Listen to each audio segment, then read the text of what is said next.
ராதே கிருஷ்ணா, வணக்கம். நான் உங்கள் சுகியம்மா பேசுகிறேன். இன்றைக்கி தேவி பாகவதத்தில் கங்கையின் தோற்றமும் ஸ்நான பலன்களும் பற்றி பார்க்க போகிறோம். நேற்று என்ன பார்த்தா ஞாபகம் இருக்கா? நேற்று பூமாதேவி எப்படி வந்தாங்க, அப்புறமேட்டு பூமி தானம் கொடுக்கறதுனால என்னென்ன பலன் இருந்தது அப்படின்னு சொல்லிலாம் பார்த்தோம். சரி, சரஸ்வதியின் சாபத்தை ஏற்ற கங்காதேவி பூ உலகத்தில் எந்த யுகத்தில் எவரால் பிரார்த்திக்க பெற்று எவரது ஆணையால் எப்படி அவதரித்தாள் அப்படின்னு நாரத மகரிஷி கேட்டாங்களாம். அதுக்கு நாராயணர் சொல்கிறாரு, அரசர்கள் எல்லோரையும் விட சிறந்தவனும் ராஜாதிராஜனும் சூரிய வம்சத்தில் பிறந்தவனுமான சகரன் என்பவன் வைத்தர்பி சைப்பியை அப்படின்னு 2 மனைவியரோட பூவுலகில் வாழ்ந்துட்டு வந்தான். அப்போ சைப்பியைக்கு அசமஞ்சன் அப்படின்னு ஒரு புத்திரன் பிறந்தான். வைத்தர்பி அப்படிங்கிறவள் தனக்கும் ஒரு பிள்ளை வேணும் அப்படின்னு சொல்லிட்டு சிவபெருமானை பூஜித்து பிரார்த்தனை செஞ்சாள். உடனே சிவபெருமானோட அருளால் அவளுக்கு ஒரு கர்ப்பம் உண்டாகி அது 100 ஆண்டுகள் ஆன பிறகு ஒரு மாமிச பிண்டமாக வெளியே வந்துச்சான். அதை பார்த்ததுமே அவள் ரொம்ப அழுது சிவபெருமானை தியானம் பண்ணாலாம். சிவபெருமான் பிராமண வடிவில் அந்த பிண்டத்தை 60,000 பாகங்களாக செஞ்சுட்டாராம். அவைகள் அனைத்தும் புத்திரர்களாகி விட்டனாம். ஆனால் அவர்கள் கபில முனிவரின் சாபத்தினால சாம்பலாயிட்டாங்க.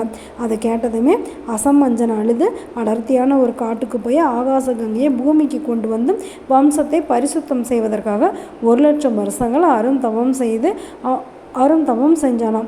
அவனுடைய எண்ணம் நிறைவேறாமல் அவனை இறந்து போயிட்டானான். அவனை போலவே அவனது மகனான அம்சுமான் அப்படிங்கிறவன் 1,00,000 ஆண்டுகள் தவம் புரிஞ்சு அவனும் மரணம் அடைஞ்சிட்டானான்.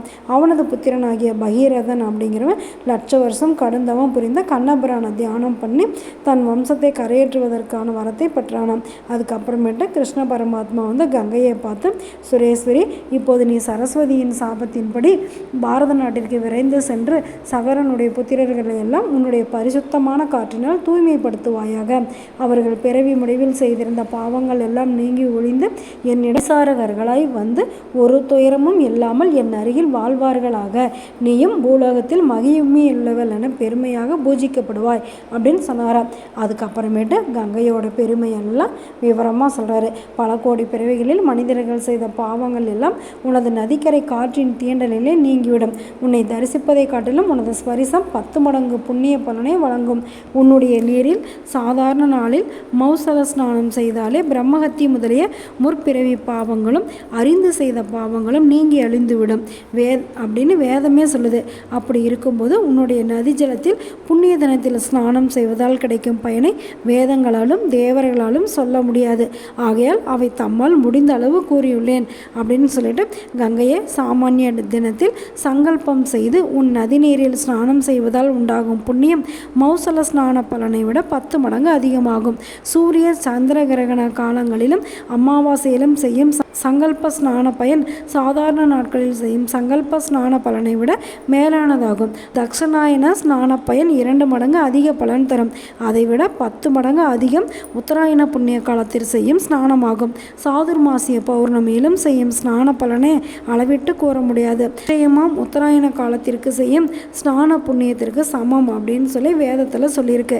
மேலே சொன்ன தினங்களில் ஸ்நானத்தின் பொருட்டு செய்யும் தான தர்மமும் சாதாரண நாட்களில் செய்யும் புண்ணிய பலனை விட 100 மடங்கு அதிகமாகும்.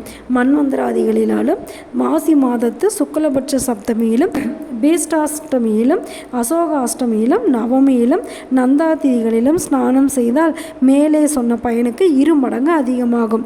தசராவிலும் தசரா தசமியிலும் ஸ்நானம் செய்தால் யுகாதியில் செய்த பயனும், வாருணியில் செய்தால் நந்த நதி பயனும், மகதீர்வத்தில் செய்தால் மேலே சொன்ன பயனை விட 4 மடங்கு புண்ணியமும் கிடைக்கும். துய்மகதீர்வத்தில் ஸ்நானம் செய்தால் அதைவிட 4 மடங்கு பலன் உண்டாகும். சாதாரண நாட்களில் செய்யும் ஸ்நானத்தை விட சந்திர கிரகண காலத்தில் செய்யும் ஸ்நானத்தின் புண்ணிய பலன் கோடி பங்கு அதிகமாகும். சூரிய கிரகண ஸ்நானம் அதைவிட 10 மடங்கு அதிகமாகும் அப்படின்னு கிருஷ்ணர் விளக்கி சொன்னாராம். அப்போ கங்கை அவரை பார்த்து, லோகநாதரே, சரஸ்வதியின் சாபத்தாலும் பகீரதனின் அருந்தவத்தாலும் உமது கட்டளையாலும் நான் பாரத நாட்டிற்கு போய் சேர்ந்து நதியுருவமாக ஓடும்போது பாவிகள் என்னிடம் ஸ்நானம் செய்து எண்ணற்ற பாவங்களை என் ஜலத்திலே கழுவி அப்பாவங்களை எல்லாம் என் மீது சுமத்துவார்களே.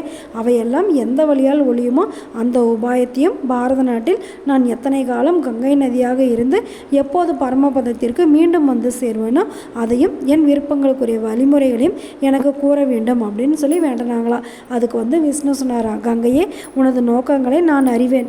நதியுருவமாக நீ சென்றதும் உனக்கு லவண சமுத்திரனே கணவன் ஆவான். ஏனெனில் அந்த கடல் எனது அம்சமே ஆகும். நீயோ மகாலட்சுமி அம்சம். மகா சாதுரிய வல்லவனான ஆடவனுடன் அதே மாதிரி சாமர்த்தியக்காரியான சேர்வது சுவையாக இருக்கும். அதுதான் சிறப்பாகும்.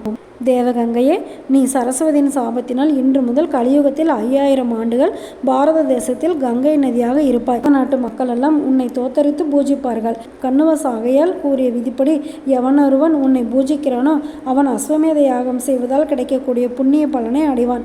எவன் 100 யோசனை தூரத்திலிருந்து கங்கை கங்கை என்று உன்னை நினைத்து துதிக்கிறானோ அவன் எனது உலகத்தை அடைவான்.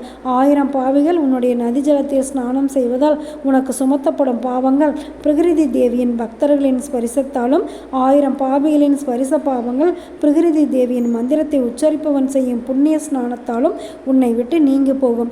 இவ்விதமாக உனது பாவங்களை எல்லாம் ஒழித்துவிட்டு சரஸ்வதி முதலிய நதிகளோடு நீயும் பாரத நாட்டில் ஒரு நதியாக சஞ்சரித்து பிறகு காலக்கிரமத்தில் என்னிடம் திரும்பி வருவாய். எங்கெல்லாம் உனது குணங்களை புகழ்ந்து பாடுகிறார்களோ அவர்கள் எல்லாம் தூய்மை அடைவார்கள். உனது நீர்த்தி வலைகள் எத்தனை மனிதர்கள் மீது படுகின்றதோ அத்தனை காலம் வரையில் அம்மனிதர்கள் தேவர் உலகில் வாழ்வார்கள். அறிவார்ந்த பக்தியோடு எனது பெயரை நினைத்த வண்ணம் எவர் உன் ஜலத்தில் மடிந்து விழுகிறார்களோ அவர்கள் எல்லாம் எனது உலகத்தை அடைந்து பிராகிருத்தம் என்ற பல பிரம்ம பிரளயத்தை பார்ப்பார்கள். பல புண்ணியங்களை செய்தவனின் பிண உடல்கள் உன் நதி ஜலத்தில் வந்து விழும். அந்த புண்ணியத்தை கொண்டே நான் அவனை வைகுண்டத்தில் சேர்த்து அங்குள்ள அநேக சுகங்களை அனுபவிக்கும் புதிய உடலை அவனுக்கு வழங்கி எனது சபையில் சேர்த்து கொள்வேன். எந்த இடத்திலாவது உன்னை நினைத்து கொண்டே எவனாவது மடிவேனேயாகில் அவனுக்கும் பிரம்ம வயதளவு சாலோக பதவி கொடுத்து இந்திர ரத்தின விமானத்தில் கோலோகத்தில் சேர்ப்பிப்பேன். என் மந்திரத்தை உபாசிக்கும் பக்தர்கள் ஜீவன் முக்தர்களாக விளங்குபவர்களாகையால் அவர்கள் மூவுலகையும் பரிசுத்தம் செய்ய வல்லவர்கள் அல்லவா என்று கிருஷ்ணர் கூறிவிட்டு பகீரதனை நோக்கி நீ கங்கையை துதித்து பூஜிப்பாயாக என்று கூறினார். பகீரதன் அவ்வாறே பூஜை செய்துவிட்டு கௌதம முனிவர் கூறியுள்ள தியானத்தால் கிருஷ்ணரை பல தடவைகள் வணங்கினான். பிறகு அனைவரும் அவரவர் இடத்திற்கு சென்றார்கள் அப்படின்னு நாராயணர் சொன்னாராம். பகீரதன் செய்த பூஜை கிரமத்தையும் கூறணும் அப்படின்னு சொல்லி நாரதர் கேட்டதுமே உடனே நாராயணர் கங்கையின் வடிவமும் தியானமும் துதியும் பற்றி சொல்லிட்டு பாவத்தை நீக்கி புண்ணியத்தை விளைவிக்கும் கங்கையின் தோத்திரமான இந்த 21 ஸ்லோகங்களை யார் தினந்தோறும் சொல்கிறாங்களோ அவங்களுக்கு அஸ்வமேத பயனை அடைவாங்க. மனைவி மகன் புகழ் இவைகளற்றவன் அவற்றை பெறுவான்.